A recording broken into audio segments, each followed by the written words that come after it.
Assalamualaikum warahmatullahi wabarakatuh. Selalu semangat untuk siswaku yang di rumah. Tetap belajar, tetap semangat, jangan pernah menyerah untuk menggapai cita-cita.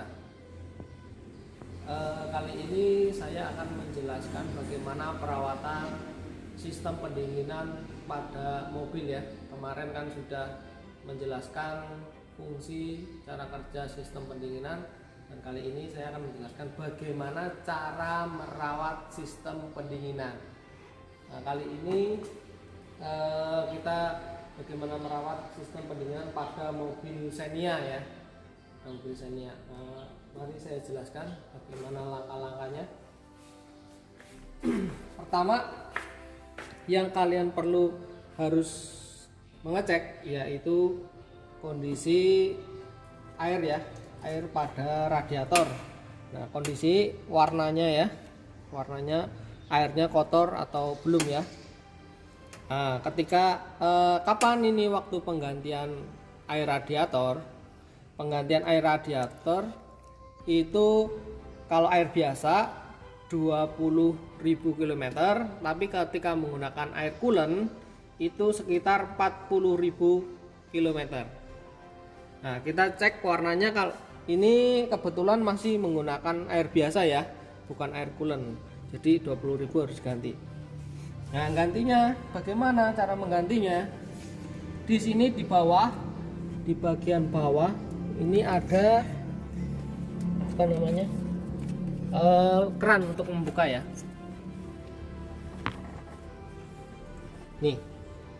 Nih ada keran untuk membuka, untuk membuang airnya ya. Di situ tinggal dibuka saja, nanti terus diisi lagi radiatornya.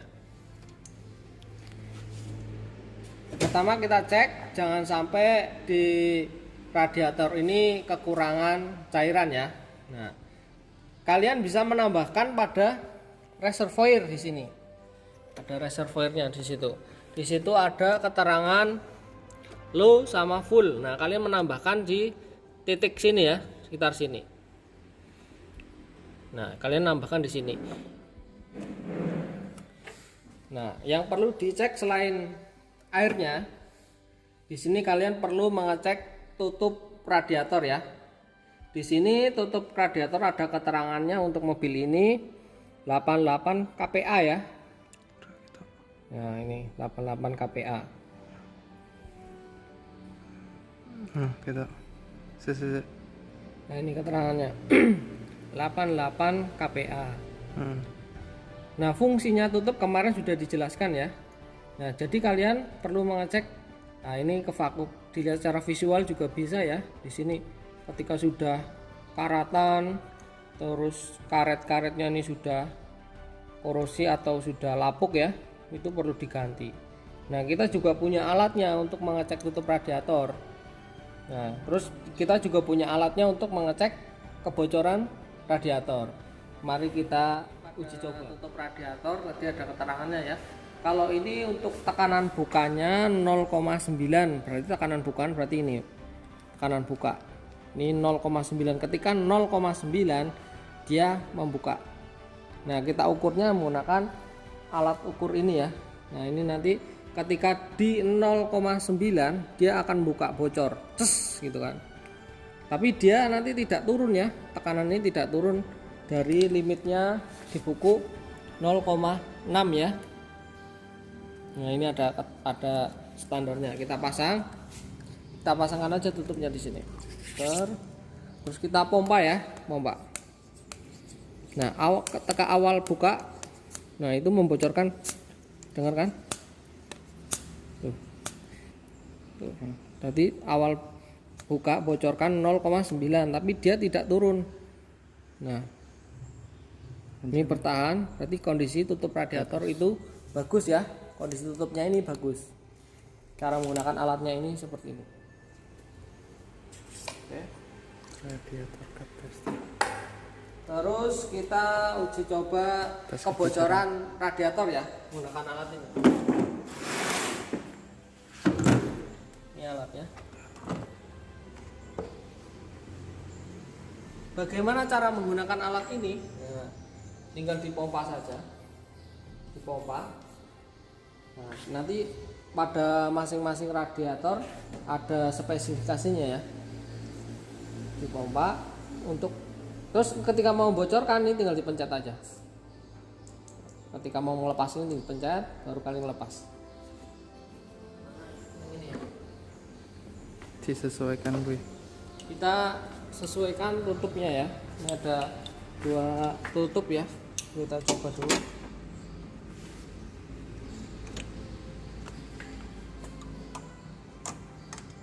Ya, masangnya seperti ini ya, saya seperti ini, kita pasang, terus ini tarik, masukkan, terus kita pasang, ini tarik ya, tarik, tinggal pasangkan sampai pinceklik ya, kita pompa.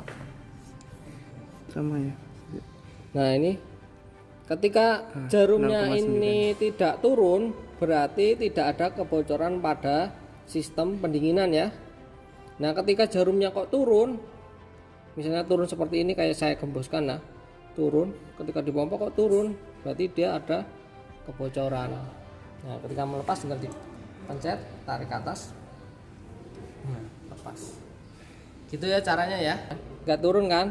Terus kita coba cek saja pada sini, selangnya ini ada yang retak enggak, terus klem-klemnya ada yang bocor enggak, kita cek semuanya sistemnya. Terus pada kisi-kisi radiatornya di bawah ada kebocoran enggak sih gitu kan ya, ada kebocoran enggak, kita cek sampai bawah, terus sampai sini nih, ini katup bypassnya ada kebocoran enggak. Kalau jarumnya di sini turun, otomatis di sini pasti pada sistem radiator atau pendinginan itu terdapat kebocoran, harus kalian cari sampai ketemu. Berarti ini kan nggak turun, berarti tidak ada kebocoran pada sistem radiator. Aman.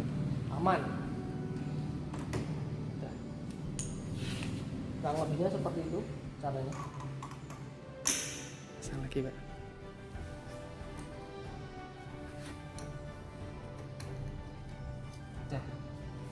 Dipastikan sudah sirkulasi ya, sirkulasi sistem pendinginan berjalan dengan lancar atau tanpa kendala atau tidak ya.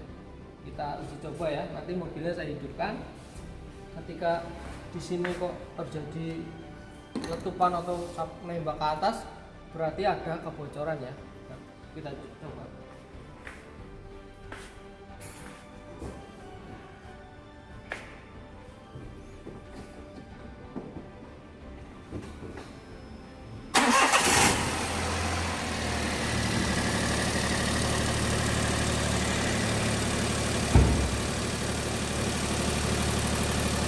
Ini kondisi mesin hidup.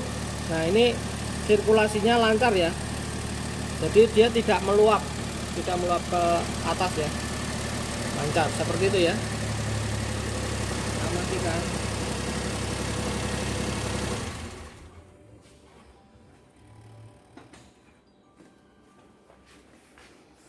Ya, terus pengecekan tali kipas ya, tali kipas.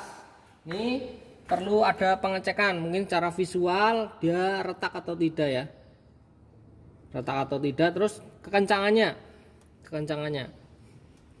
kita juga punya alat cara kekencangannya ya. Ini alatnya, ini alatnya, cara menggunakan untuk mengecek ketegangan tali kipas ya. Kita tekan, pasangkan aja sini.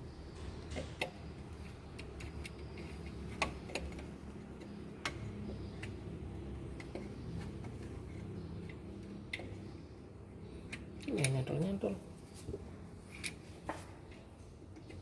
Ya. Tuh. Gitu. Kepiro Pak. Terpasangnya seperti itu ya. Cara nanti tinggal dibaca dan spesifikasinya seperti apa. Oh, jelas kayak tulisan. Jangan melepas, tarik saja. Oh, Nah, ini contoh tali kipas yang wajib diganti. Ini sudah mengalami retak-retak ya, mengalami retak-retak. Ini kurang lebih penggantian sekitar 70.000 km ya, kalian ganti. Terus ini pompanya nih, pompa radiator ya, water pump. Ini sudah mengalami rusak juga. Terus saya akan menjelaskan perbedaan pada Kijang Innova ya. Mari kita jelaskan. Jadi tadi pada mobil Xenia di radiator terdapat tutup ya, tapi pada Kijang Innova itu tidak terdapat tutup pada radiatornya, tapi tutupnya terdapat pada reservoir ya, terdapat di reservoirnya ini. Nah, tekanan pada Kijang Innova, tekanan buka kebocorannya itu sekitar 108 kPa ya. 108 kPa dia akan membocorkan tekanan ya. Nah, ini di sini juga terdapat lubang ya untuk membocorkan nih. Nih, ini untuk membocorkan udaranya bedanya. Kalau yang di mobil Xenia itu ada air yang masuk ke sini, tapi untuk di Kijang ini tutupnya hanya membocorkan tekanan udara ya. Nah, ini kita buka tutupnya. Perbedaannya seperti apa sih? Nah, ini pada tutup. Nah, ini untuk katup membocorkan ya. Ini di sini. Jadi di dalam nanti ketika radiator tekanannya sudah terpenuhi atau lebih, dia akan menekan, katupnya akan membocorkan udara lewat sini ya. Terus airnya kan ada yang sebagian masuk ke sini ya. Kok airnya nggak bisa penuh Pak, gitu kan? Kok airnya nggak bisa penuh? Nah, ternyata pada Kijang Innova di bawah sini ada selangnya ya. Ada selangnya masuk lagi ke lower arm ya. Pada tangki bagian bawah, lihat tuh ada selangnya tuh ya. Nah, itu ke situ perbedaannya. Terus pada Kijang Innova di sini kipasnya ini tidak menggunakan listrik ya, tidak menggunakan listrik, tidak menggunakan tali kipas seperti Kijang yang dulu ya, tapi ini menggunakan fluida di sini. Nih, bedanya di situ. Untuk perawatannya sama. Perawatannya sama, kalian mengecek levelnya pada reservoir di sini.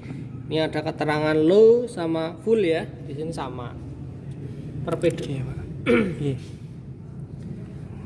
Terus ini kan ini rata. Jadi tingginya ini sama ini rata. Nanti ketika ada tekanan, ketika mesinnya hidup, tekanannya berlebih ya, airnya hanya naik segini.